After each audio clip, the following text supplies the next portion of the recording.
Muy buenas tardes, queridos amigos de San Luis, estudiantes, adultos estudiantes en preparación para los sacramentos.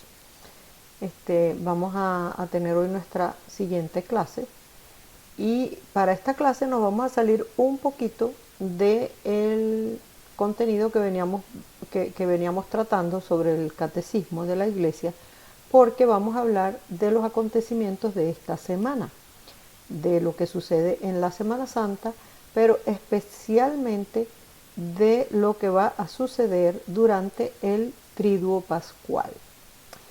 Y entonces algunos me dirán, bueno, pero ¿y qué es eso del Triduo Pascual? Es el momento más importante del año y es el momento más importante también de la Semana Santa, porque la liturgia durante estos días nos va a expresar con diversos signos y ritos el sentido de lo que vamos a conmemorar, que no es otra cosa que la pasión, muerte y resurrección de nuestro Señor Jesucristo. Y así, a través de esas liturgias, se renuevan estos misterios de la vida de Cristo para nuestra salvación. Entonces vamos a comenzar aquí con nuestras primeras láminas. ¿Qué es el Triduo Pascual y qué vamos a celebrar en estos días? Vamos a comenzar por qué es el Triduo Pascual. Bueno, como ya les dije, es cuando vamos a recordar la pasión, muerte y resurrección de nuestro Señor Jesucristo. Es el punto culminante de todo el año litúrgico, o sea, es el momento más importante de todo el año. Es más importante que Navidad, es más importante que Thanksgiving, es más importante que lo que ustedes quieran. Imagínense algo importantísimo. Bueno, el Triduo Pascual es más importante que todo eso. Porque como decíamos, durante el Triduo la Iglesia conmemora los grandes acontecimientos sucedidos durante los últimos días de nuestro Señor Jesucristo en la tierra. Es un triduo de la pasión y resurrección y que abarca la totalidad del misterio pascual. Entonces, esa palabra triduo, que suena así como les puede sonar de pronto un poco como raro, pero ¿qué es eso del triduo? Bueno, la palabra triduo procede del latín, que en latín se dice triduum, y está compuesta de dos palabras. Tri, bueno, que ya sabemos que es de tres, eso sí no suena fácil, ¿verdad? Y duum está derivado de dies, que significa día. O sea que literalmente triduum quiere decir un espacio de 3 días. Efectivamente, el Triduo Pascual son 3 días donde vamos a celebrar la pasión, muerte y resurrección de nuestro Señor Jesucristo. Y esos 3 días son jueves, viernes y sábado santo. Entonces el triduo comienza con el jueves santo, en la misa vespertina de la Cena del Señor, y termina con la vigilia pascual en las vísperas del domingo de Pascua. Ahí tienen en ese cuadrito una explicacioncita de lo que es la Semana Santa. Un poquito de lo que celebramos cada día de la Semana Santa. Bueno, ahí comienzan desde el viernes anterior, o sea, el viernes que ya pasó, el viernes de Dolores, luego el domingo de Ramos, jueves santo, viernes, sábado santo y resurrección. El triduo propiamente son estos últimos 3 días aquí, el jueves, viernes y el sábado santo hasta en la noche, que ya es el domingo de resurrección. A las celebraciones litúrgicas de esos días, o sea, la liturgia que tenemos cada uno de esos días se les conoce como oficios, los oficios de Semana Santa. Y cada celebración presenta su fisonomía particular, o sea, cada una de ellas es diferente, es especial. La tarde del Jueves Santo conmemoramos la institución de la Eucaristía y también del sacerdocio, por cierto. O sea que el Jueves Santo recordamos que Jesucristo instituyó esos dos magníficos sacramentos, que son, bueno, el sacramento de todos los sacramentos, el sacramento magno, que es la Eucaristía, el más grande de todos, y otro sacramento también importantísimo, que es el orden sacerdotal. Luego el viernes lo dedicamos por entero a la evocación de la pasión y muerte de Jesús en la cruz, y los oficios del viernes van orientados a eso. Y luego el sábado la iglesia medita el descanso de Jesús en el sepulcro.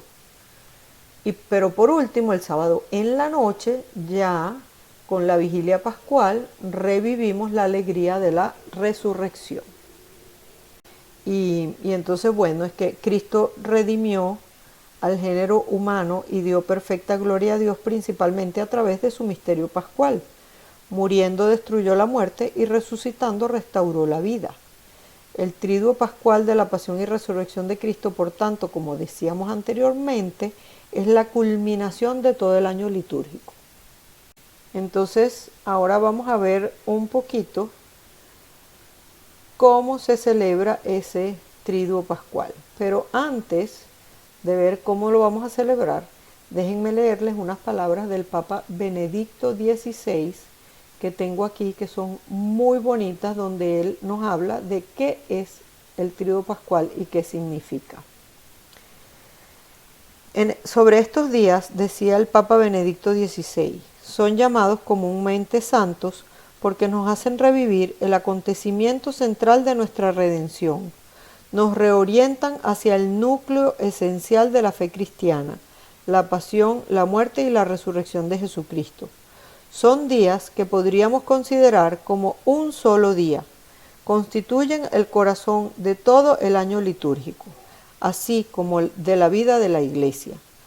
Al final del camino cuaresmal nos disponemos también nosotros a entrar en el clima mismo que Jesús vivió entonces en Jerusalén. Queremos despertar en nosotros la memoria viva de los sufrimientos que el Señor padeció por nosotros y prepararnos para celebrar con alegría el domingo, la verdadera Pascua que la sangre de Cristo ha recubierto de gloria, la Pascua en la que la Iglesia celebra la fiesta que constituye el origen de todas las fiestas. Bueno, fíjense esto tan bonito que dice el Papa aquí, que es la fiesta que constituye el origen de todas las fiestas. Porque, como decía San Pablo, si Cristo no hubiera resucitado, vana sería nuestra fe. O sea, creeríamos en vano, no serviría de nada. La venida de Jesucristo no hubiera servido de nada si Él no hubiera resucitado. Habría sido un ser humano más que pasó por esta tierra haciendo el bien, ayudando a muchos. Bueno, pero es que los ángeles cantaron cuando nació, y curó a muchos, sí, sería verdad todo eso, pero murió y se enteró que nada, murió y lo enterraron y ahí quedó. Bueno, no habría pasado de más de un grupito de personas que lo hubieran seguido por allí, pero ahí habría quedado todo. Pero resulta que venció a la muerte, resucitó y además por su propio poder. Y entonces eso nos demostró, fue la prueba máxima de que verdaderamente, como dijo el centurión ahí al pie de la cruz, verdaderamente este hombre era el Hijo de Dios. Es la prueba de que Jesucristo es el Mesías que estábamos esperando, es Dios hecho hombre, que vino a hacerse uno con nosotros, como uno de nosotros, para librarnos del pecado y de la muerte.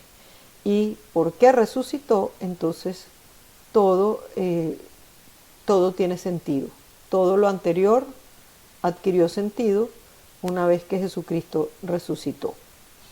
Entonces vámonos ahora a ver cómo celebramos cada uno de esos días del Triduo Pascual, y vamos a comenzar por el Jueves Santo, que es una ceremonia bellísima. Este oficio del Jueves Santo conmemoramos en la memoria de la Última Cena y sigue la estructura como más o menos igual que la Santa Misa. Durante el canto de El Gloria se tocan todas las campanas, o sea, no solo la campanita normal, se tocan todas las campanas de la iglesia, así como y es la última vez que van a sonar las campanas hasta que celebremos la resurrección de Jesús. Entonces, bueno, las campanas es como que se vuelven locas de alegría por la institución de la Eucaristía también. Y suenan bellísimo todas las campanas. Luego, después de la homilía, tenemos el rito del lavatorio de los pies, donde se escogen normalmente a 12 personas y el sacerdote, imitando a Jesucristo, como lo hizo durante la última cena a sus apóstoles, el sacerdote le va lavando los pies. Y eso nos tiene que llevar a cada uno a recordar ese mandamiento nuevo que nos dejó Jesús de amarnos los unos a los otros. Y sobre todo que hemos venido a servir. Si Jesucristo, Hijo de Dios, Dios mismo, nos dice que Él no vino a ser servido, sino a servir, pues con mucha más razón nosotros tenemos que servir a nuestros hermanos siempre y en todo momento. Y entonces eso es lo que nos enseña Jesús allí en la última cena, que venimos a servir. Y bueno, es una buena oportunidad para que cada uno hagamos nuestro examen personal de qué tanto servimos a los demás, qué tanto servimos en nuestra familia, o si por el contrario estamos esperando que nos sirvan. No, es que yo soy el papá, no, o es que yo soy la mamá, a mí me tienen que servir. No, tenemos que ser nosotros los que servimos a todos los demás, todo el tiempo. Y luego continúa, después del lavatorio de los pies, continúa la Santa Misa, como siempre, como de costumbre.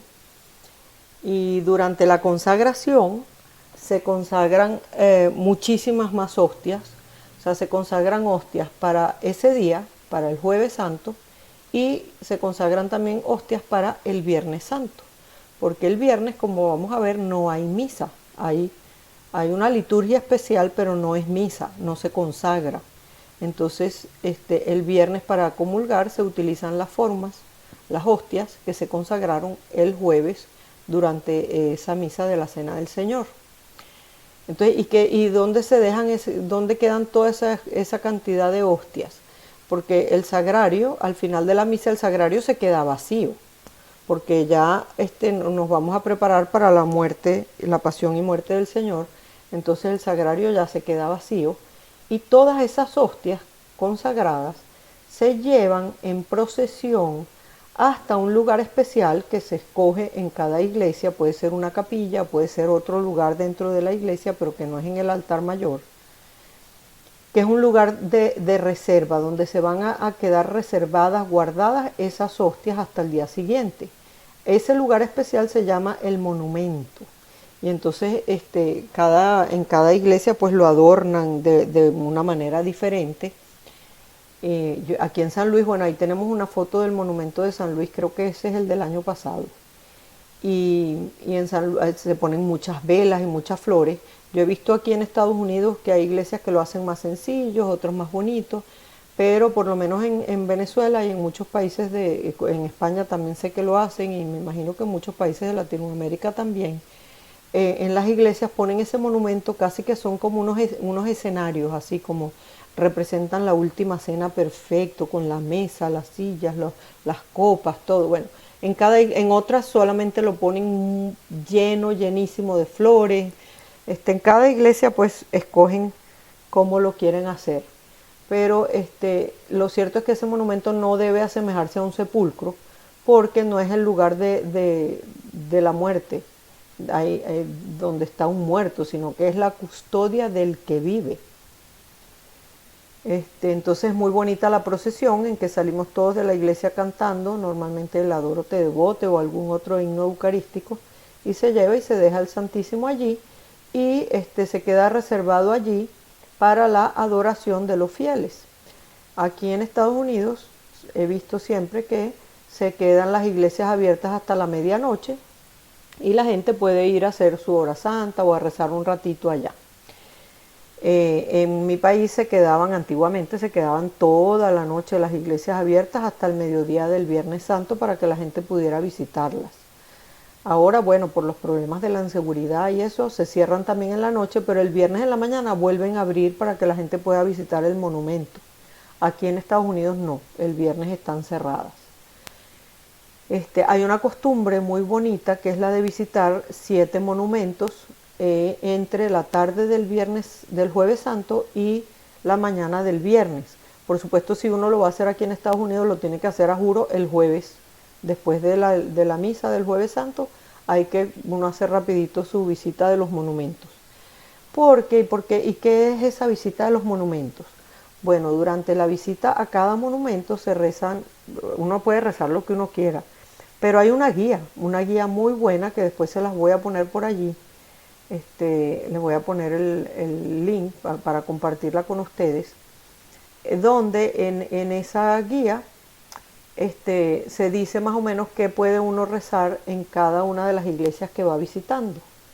Y con esas 7, la visita a esas 7 iglesias, a los 7 monumentos, se puede ganar la indulgencia plenaria, que bueno, ya se ha explicado últimamente bastante, porque como hace 2 viernes rezamos con el Papa, tuvimos la bendición Urbi et Orbi y se podía ganar la indulgencia plenaria, pues ahí se explicó lo que era eso, ¿no?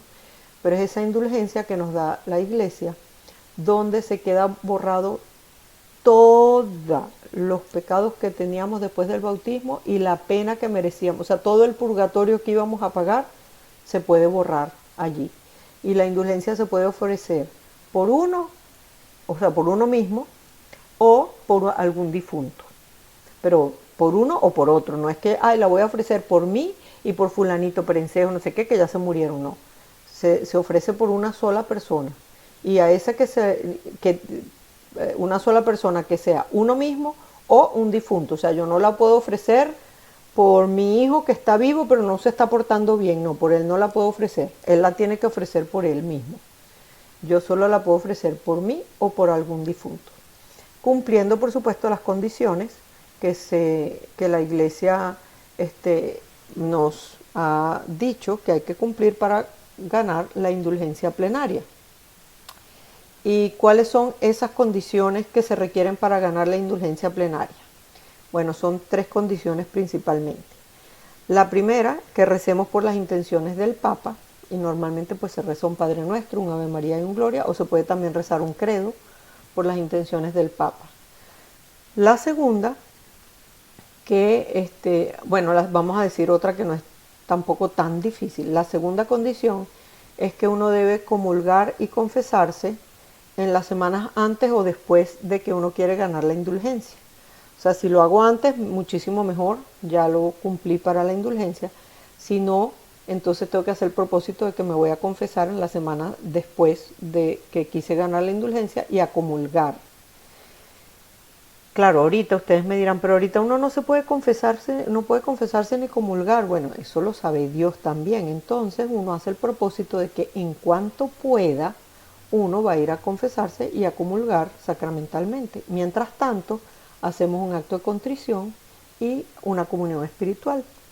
Y la tercera condición, que es la que es más difícil de todas, es que tenemos que detestar realmente el pecado. O sea, tenemos que tener esa contrición, ese dolor de que no queremos ofender más a Dios, de que no queremos cometer ni el más pequeño pecado venial, detestar el pecado.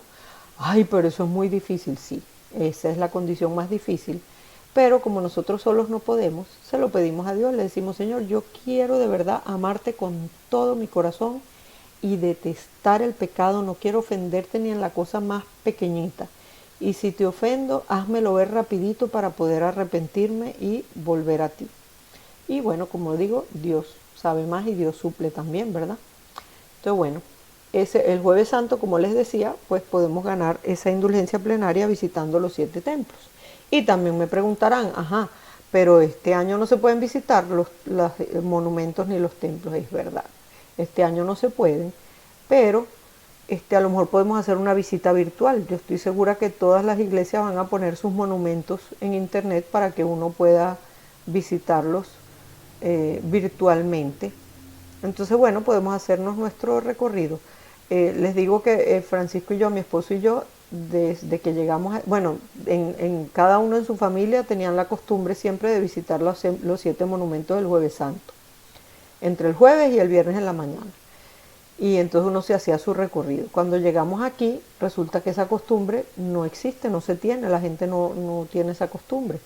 Pero nosotros empezamos desde todas las iglesias, las ciudades por donde hemos vivido, que han sido unas cuantas, nos hacíamos la lista de 7 iglesias que quedaran cerca, y después de salir de la misa de nuestra parroquia el Jueves Santo, nos íbamos a recorrer, hacíamos el recorrido por las 7 iglesias, un ratico en cada una, porque había que hacerlo un poquito rápido, porque a medianoche ya cerraban las iglesias. Y les digo que siempre hemos podido hacerlo, todos los años, desde que estamos aquí, hemos podido hacer el recorrido de las 7 iglesias, o sea que sí, sí se puede. Sé que en San Luis, bueno, hay gente que no acostumbra a hacer ese recorrido, sino que acostumbra a hacer una hora santa frente al monumento de su parroquia, que también es muy bonita esa costumbre. Y sé que aquí en San Luis el monumento va a estar online, va a estar en vivo por internet hasta la medianoche, o sea que podemos hacer la visita por internet. Entonces, una vez que se deja el Santísimo en el monumento y que la gente salió de la iglesia, entonces se desnuda por completo el altar, se quita todos los manteles, todo queda pelado. Las cruces todas se tapan, bueno, ya estaban tapadas desde el quinto domingo de Cuaresma, ya se habían tapado, pero en las iglesias donde no las tapan todavía, en este momento ya todo se tapa. Y recordamos que Jesús, después de orar en el huerto, es apresado y conducido ante Anás y Caifás. Eso es parte de lo que en la guía que les digo de la visita a los 7 monumentos, uno va recordando en cada monumento una partecita de lo que Jesús sufrió esa noche en que fue arrestado y que lo llevaban de un lado para otro, lo escupieron, lo azotaron, se burlaron, todo eso. La iglesia ora ante esa entrega, ese sacrificio que cada misa hace presente. Entonces esos son los oficios del Jueves Santo. Nos vamos ahora a el Viernes Santo, a ver qué celebramos el Viernes Santo. Entonces, el Viernes Santo no celebramos la Santa Misa, sino que celebramos la liturgia o el oficio de la Pasión. Tenemos un testimonio de Egeria en el siglo IV, imagínense ustedes el siglo IV de nuestra era, hace 16 siglos, donde conocemos que la cruz de Cristo, la verdadera cruz, era adorada en Jerusalén el Viernes Santo por la mañana. Después, esa costumbre pasa a Roma, y en la liturgia papal, en Roma, una reliquia de la cruz era llevada por un diácono desde la Basílica de Letrán, que en aquel momento era la Basílica del Papa, no existía San Pedro, era llevada desde allí hasta la iglesia de la Santa Cruz. Y el Papa iba siguiendo esa reliquia descalzo como signo de humildad. Una vez que llegaban al altar, el Papa adoraba y besaba la reliquia de la Santa Cruz. Y luego lo hacían los sacerdotes y el pueblo. Esa veneración de la cruz comenzaba en silencio, y antiguamente pues se hacía en silencio, y ahora pues a lo largo de los siglos fue cambiando un poco y se introdujeron algunos cantos como el Crux Fidelis o la antífona Crucem Tuam adoramos tu Santa Cruz.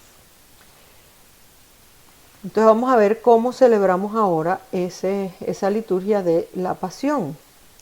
Entonces, bueno, actualmente el oficio de la Pasión, que recuérdense que les dije no es misa, es la liturgia de la Pasión. Ese día no se celebra la misa. Se inicia con la postración de los sacerdotes ante el altar durante unos instantes. Ellos caen todos allí acostados boca abajo frente al altar. En esa foto ven, es la del año pasado en San Luis, y como ven allí están los 3 sacerdotes y los 2 diáconos que estaban que presidían la ceremonia. Bueno, están todos postrados allí frente al altar. Entonces rezan un ratito allí. Mientras tanto, el pueblo también es invitado a la oración, o sea, ahí estábamos todos también rezando. Y el oficio del Viernes Santo consta de 3 partes.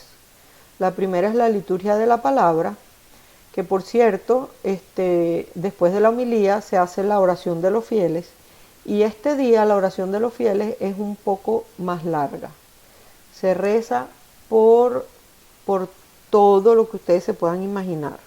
O sea, por los que no creen en Dios, por los que creen pero no son cristianos, por los que creen y son cristianos pero no son católicos. O sea, ese día de verdad es un día en que aprovechamos para que ese sacrificio que Jesús hace en la cruz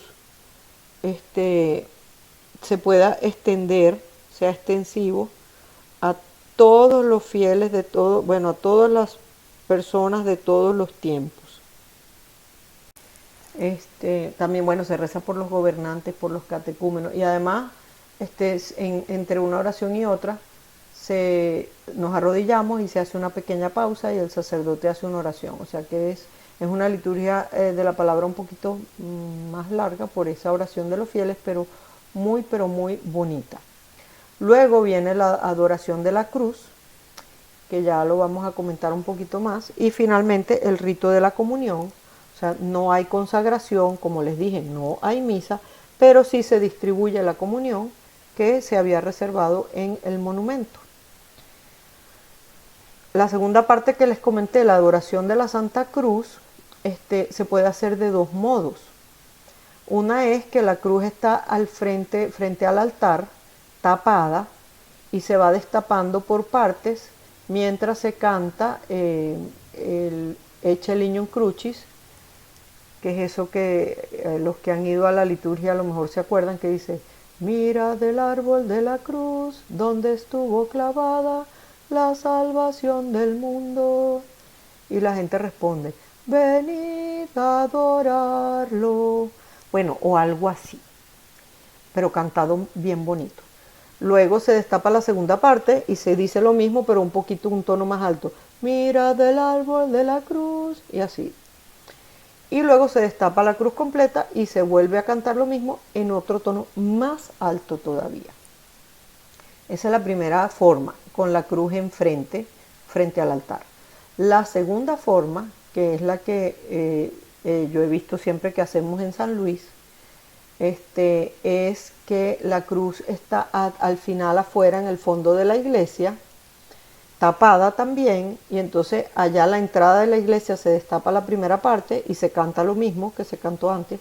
Luego a mitad de la iglesia se destapa el otro brazo de la cruz y se canta también en un tono un poquito más alto, y luego frente al altar se destapa la cruz por completo y se vuelve a cantar. Y entonces seguidamente, después de eso, se adora la cruz según la costumbre en cada lugar. O sea, en algunos lugares los fieles hacen una genuflexión o una inclinación, en otros se besa. Bueno, ahí uno hace lo que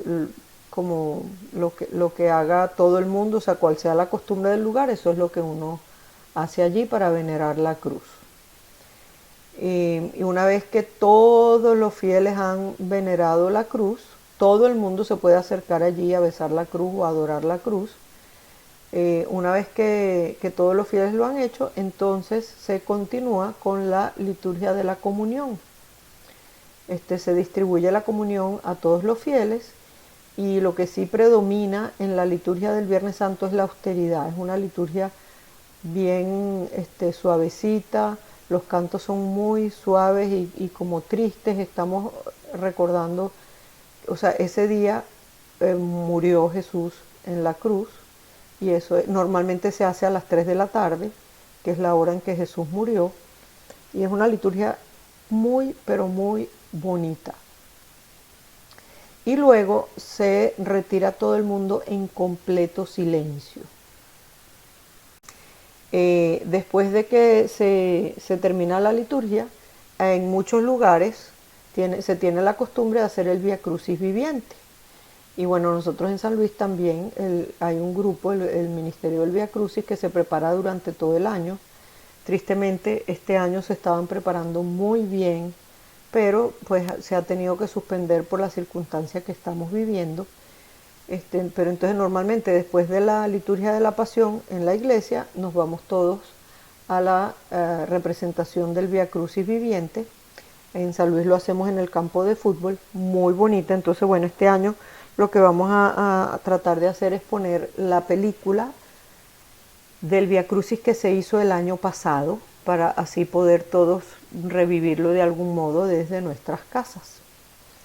Luego, el sábado santo, la iglesia queda cerrada, todo queda en silencio, Jesús está en el sepulcro, está muerto, y entonces no se celebra ninguna ceremonia en la iglesia, no se celebran sacramentos, no hay bautizos, no hay matrimonios, no hay nada, a menos que sea en caso de emergencia. O sea, una persona que se esté muriendo, entonces sí se le pueden administrar los sacramentos, incluso hasta el bautismo. Si es una persona que no está bautizada pero pide bautizar, si se está muriendo se podría hacer, pero solo en caso de emergencia. De resto no se celebra ningún otro sacramento, porque Jesús está muerto en el sepulcro. Entonces es el único día en todo el año en que no hay nada en la iglesia, que está la iglesia cerrada y se considera un día alitúrgico, o sea, sin liturgia, no hay ninguna liturgia para ese día. Pero eso no dura mucho, sino que en la noche ya del sábado vamos a celebrar la vigilia pascual, que es la celebración de la resurrección. O sea, el silencio del sábado santo acompaña al cuerpo de Jesús en el sepulcro. Y la liturgia de las horas se presenta como la voz de la esposa que junto a María, madre de Jesús, espera la promesa de la resurrección. Y entonces, cuando asistimos a la ceremonia de la vigilia pascual el sábado en la noche, es como que estamos allí en vigilia, esperando, expectantes al momento justo en que Jesús va a resucitar. Si uno va para la misa el domingo de resurrección, bueno, eso es ya como cuando a los que Jesús se le apareció en el camino, a los de Emaús, a las santas mujeres, ya había resucitado hacía rato. Los que estamos en la vigilia es como que estamos ahí en ese preciso instante en el que Jesús resucita. Durante la vigilia la iglesia espera la resurrección del Señor y la celebra con los sacramentos de la iniciación cristiana. Esto lo vamos a explicar un poquito más adelante, que durante la vigilia pascual es cuando se tiene la costumbre, la tradición, de que los adultos que no están bautizados reciban los 3 sacramentos de iniciación ahí durante la vigilia. Los fieles, tal como lo recomienda el Evangelio, deben asemejarse a los criados, que con las lámparas encendidas en sus manos esperan el retorno de su Señor, para que cuando llegue los encuentre en vela y los invite a sentarse a su mesa. O sea que cuando asistimos a la vigilia somos como esos que están allí con la lámpara encendida esperando al Señor. Así que yo los animo que de ahora en adelante asistan a la vigilia pascual. No dejen la misa para el domingo. Bueno, si no pueden ir a la vigilia, sí, pero los que puedan, todos deberíamos intentar asistir a la vigilia pascual, porque de verdad es la ceremonia más importante de todo el año. Toda la celebración de la vigilia pascual debe hacerse durante la noche, o sea, no se puede hacer a las 4 de la tarde, a las 5, no, tiene que ser en la noche cuando ya está oscuro. Esta vigilia es la figura de la Pascua auténtica de Cristo, de la noche de la verdadera liberación, en la cual, rotas las cadenas de la muerte, Cristo asciende victorioso del abismo. Esas son palabras que se recitan en la vigilia en el pregón pascual. Desde su comienzo la Iglesia ha celebrado con una solemne vigilia nocturna la Pascua anual, solemnidad de las solemnidades. O sea, como ya les dije, esa es la liturgia, la celebración más importante de todo el año. La resurrección de Cristo es el fundamento de nuestra fe y de nuestra esperanza. O sea, eso ya lo comentamos, ¿verdad? Las palabras de San Pablo de que si Cristo no hubiera resucitado, vana sería nuestra fe. O sea, que toda nuestra fe se fundamenta en que Cristo resucitó. Y de ahí viene también toda nuestra esperanza de que nosotros también vamos a resucitar con Él. Por medio del bautismo y de la confirmación somos injertados en el misterio pascual de Cristo.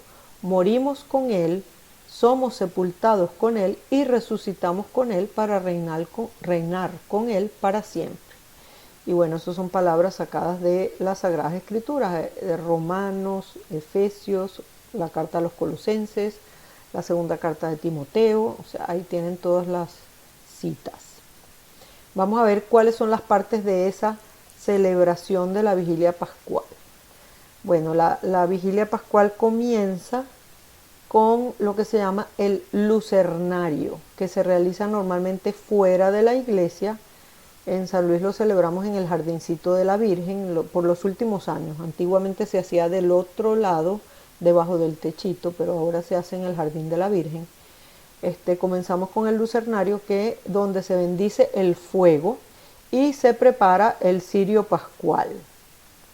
La vigilia comienza con la bendición del fuego y del cirio fuera de la iglesia, para entrar después en procesión llevando todos los fieles una vela, la luz de Cristo. Entonces se bendice el fuego primero, se hace un fuego y se bendice con unas palabras muy bonitas, especiales. Luego el sacerdote prepara el cirio pascual, que es la vela. Si se preguntan, pero ¿cuál es ese cirio? Bueno, es la vela grandísima que está, durante todo el año está normalmente al lado de la pila bautismal, una vela muy bonita, muy decorada. Durante el tiempo de Pascua está en el altar, al lado del altar, y se enciende para cada misa. El resto del año se enciende durante los bautizos, y es la vela grandota de donde el sacerdote o el diácono enciende las velitas de los niños que están siendo bautizados. Entonces ese cirio pascual, que cada año se cambia, se prepara durante la vigilia. O sea, una vez que se bendijo el fuego, se prepara el cirio. Ya vamos a ver cómo se prepara el cirio. Y luego se enciende el cirio pascual, que representa, como ya dijimos, la luz de Cristo. Y una vez que se ha encendido el cirio pascual, entonces de allí se van a encender todas las velitas de la gente que está allí participando de la liturgia. Y entonces, por ejemplo, los que están cerquita del sacerdote encienden sus velas del cirio pascual. Después ellos van encendiendo las velas de los demás, y así hasta que todo el mundo tiene su vela ya encendida. Eso es también como una muestra para mí, de lo que es la evangelización. Nosotros recibimos nuestra luz de Cristo, y luego de esa luz de Cristo que llevamos dentro, cada uno de nosotros, la vamos extendiendo a todos los que nos rodean, y vamos atrayendo a más personas hacia Jesús. Entonces, esa es la evangelización. Así sucede con la llamita del cirio.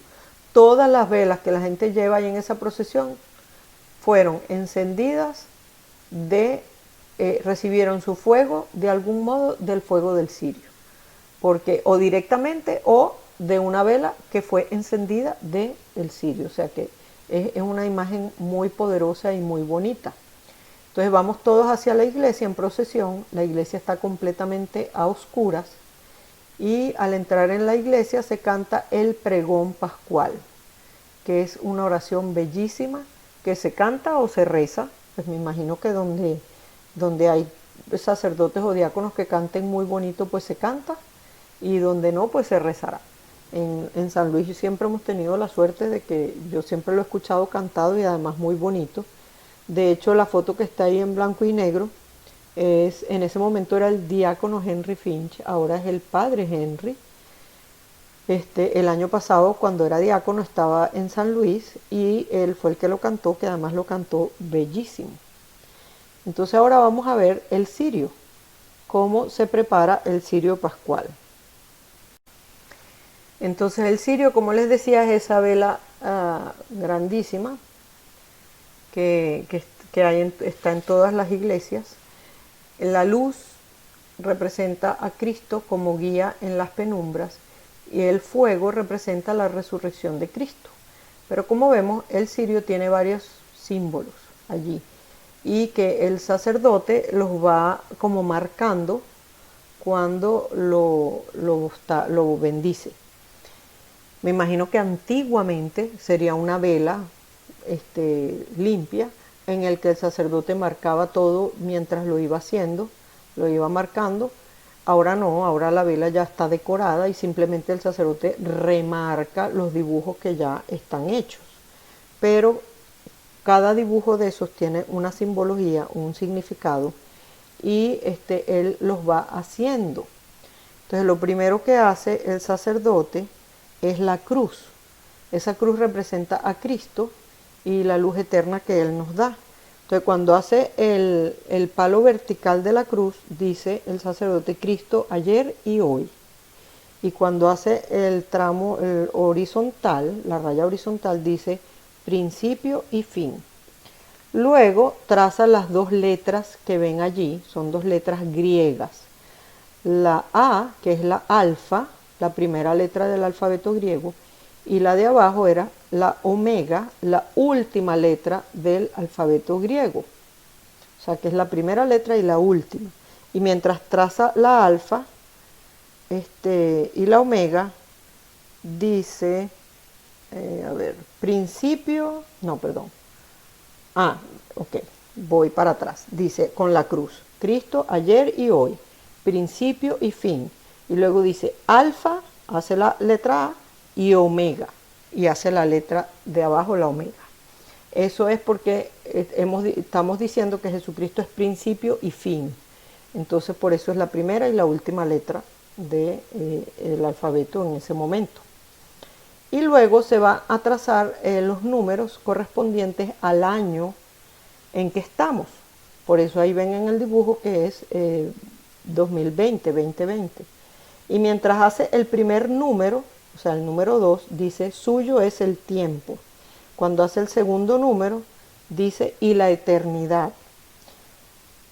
En el tercer número dice a él la gloria y el poder.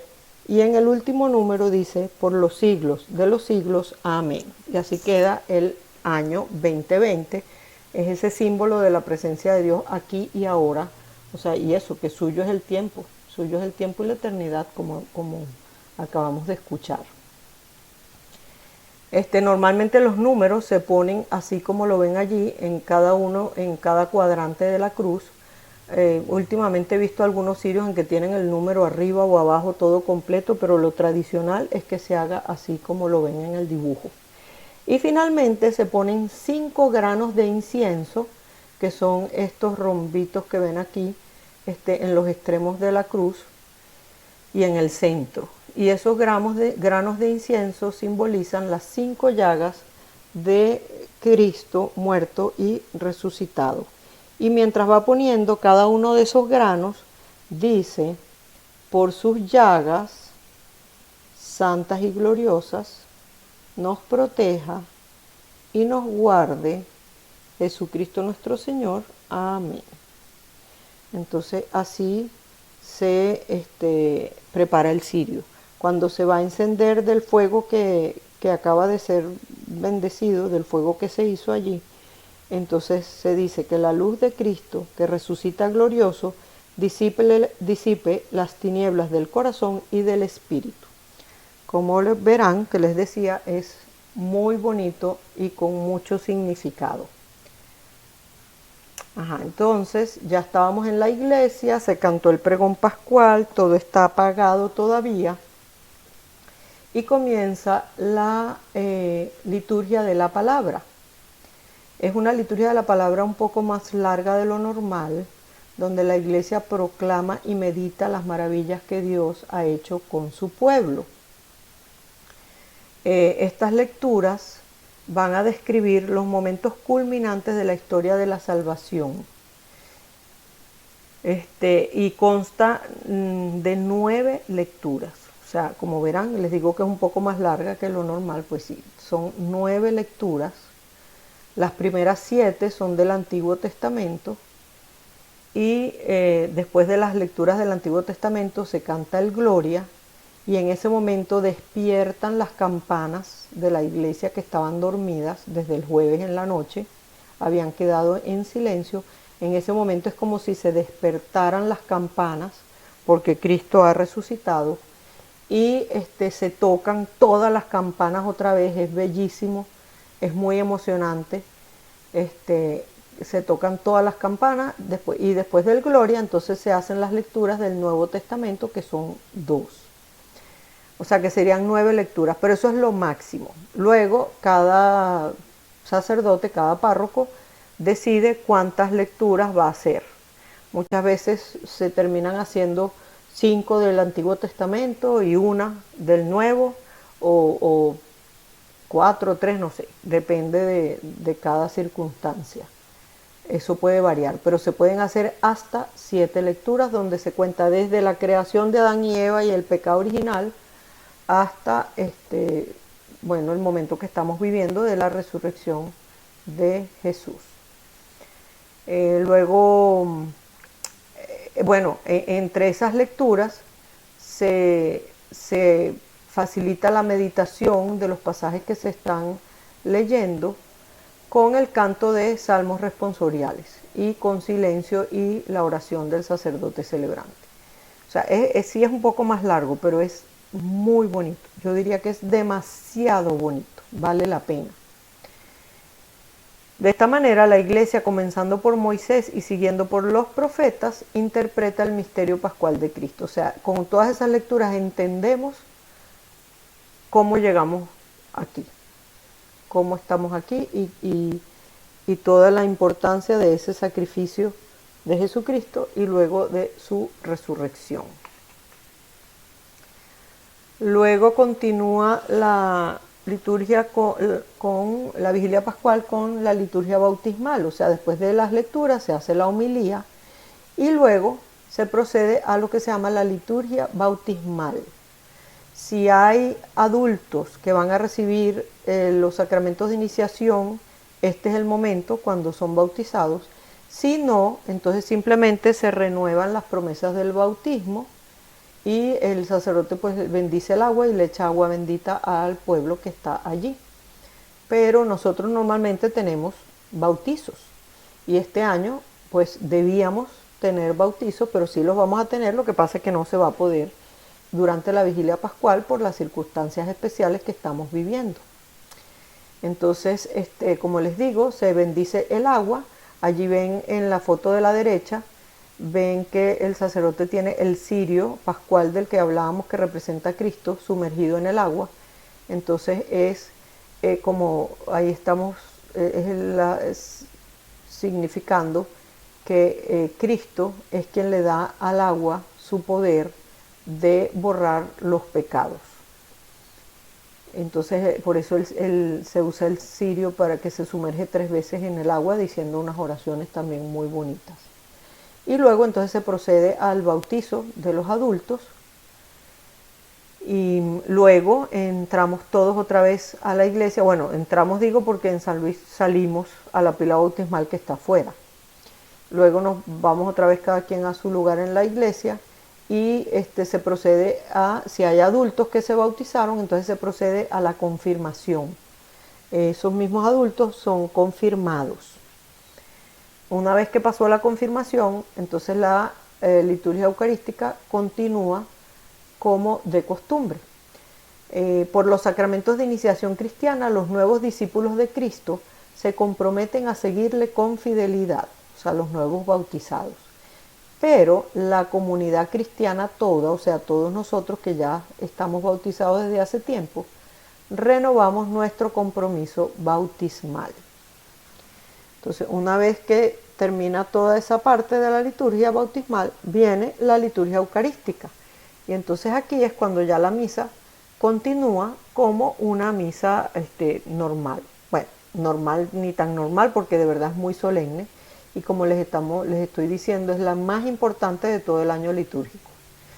El silencio de los días precedentes, el silencio que quedó después del Jueves Santo, el viernes y el sábado, queda relegado por el gozo y la alegría de la resurrección. Con su muerte, Cristo ha vencido a la muerte. y eso lo vemos con la resurrección. Entonces, bueno, hasta aquí me parece que hemos terminado con la clase de hoy. Y si tienen preguntas, háganlas por escrito allí en los comentarios en el Facebook o en los comentarios del video si lo ven por YouTube. Pero por favor no se queden con las dudas, hagan todas las preguntas que quieran.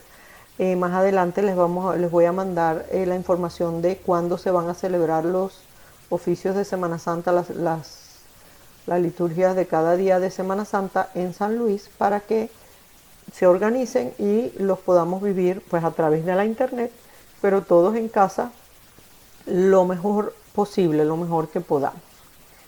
Bueno, muchísimas gracias a todos y espero que les haya ayudado.